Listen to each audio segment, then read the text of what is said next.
Josh, what is the biggest secret to volleying? I have a great one. Are you going to tell me? No, you're going to have to stay tuned, find out. I'm going to deliver it in a simple way to make sure you can volley like a demon.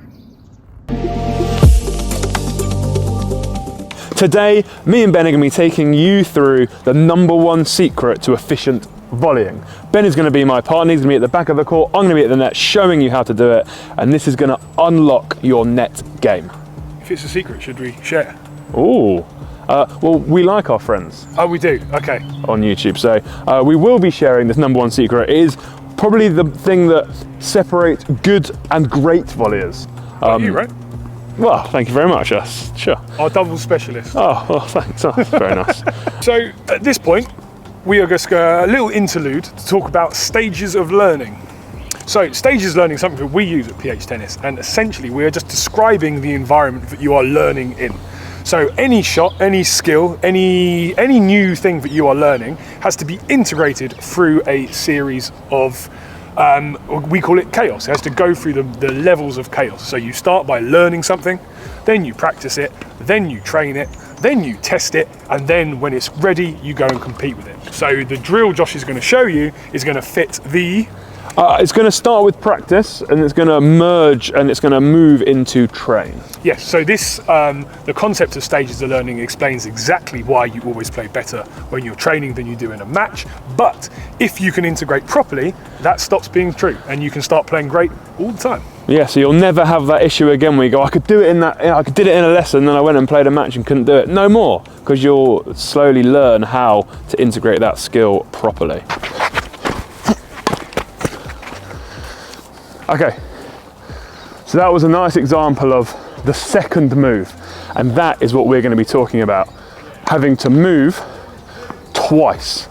So if we put it into a more simple context, we want to be volleying from as close to the net as possible, and we want to meet the ball when it's above the height.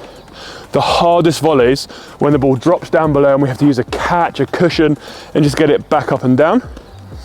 We want to meet the ball when it's high, so all we have to do is play down. Now, one of the biggest misconceptions in volleying is that being here is at the net, and it's not.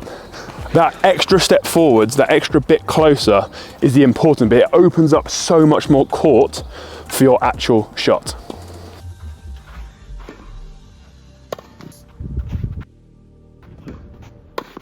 All right, now for the big secret. If you would like a 360-degree view of tennis, buy a drone, or far cheaper option, subscribe to our channel. Subscribe.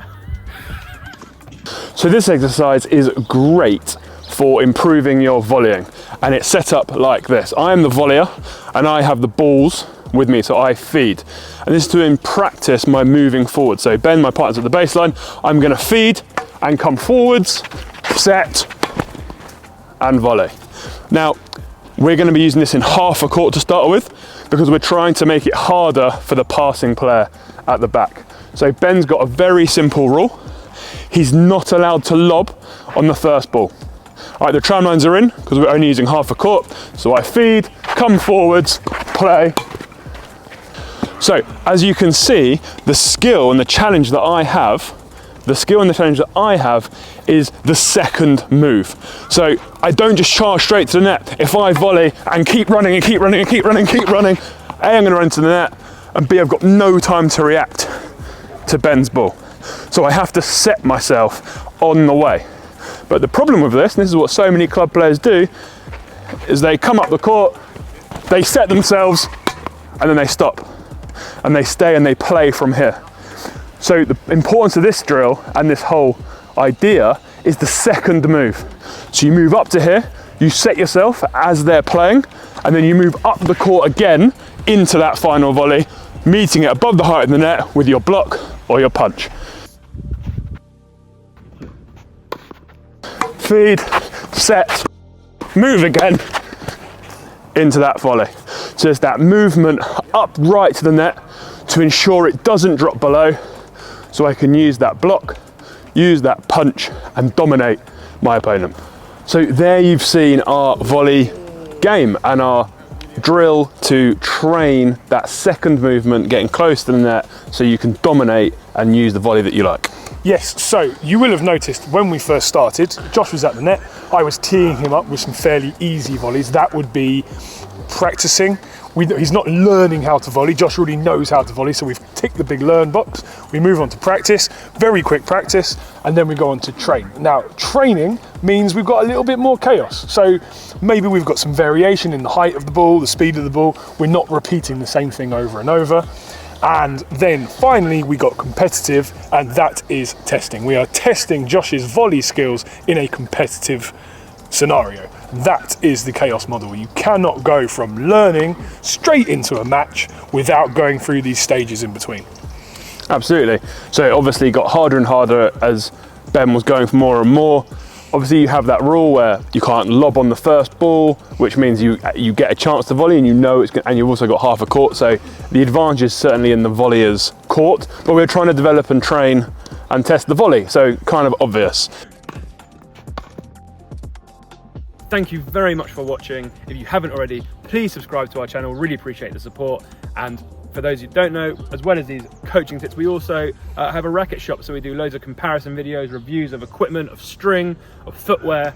We really have it all, a 360 view of tennis. How was it volleying with the old Pure Drive Plus? Yeah, so this is not my usual racket. I'm trying out the Pure Drive versus Pure Drive Plus at the moment. I've got to say, it felt heavy. It really did, yeah. Like the contact. So I quite enjoyed it. So watch out for my Pure Drive versus Pure Drive Plus video coming to a screen near you soon. I can't wait. It's an epic.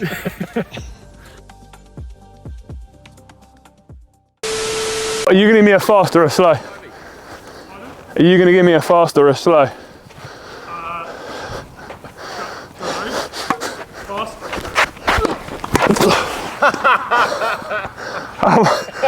Where'd the ball go?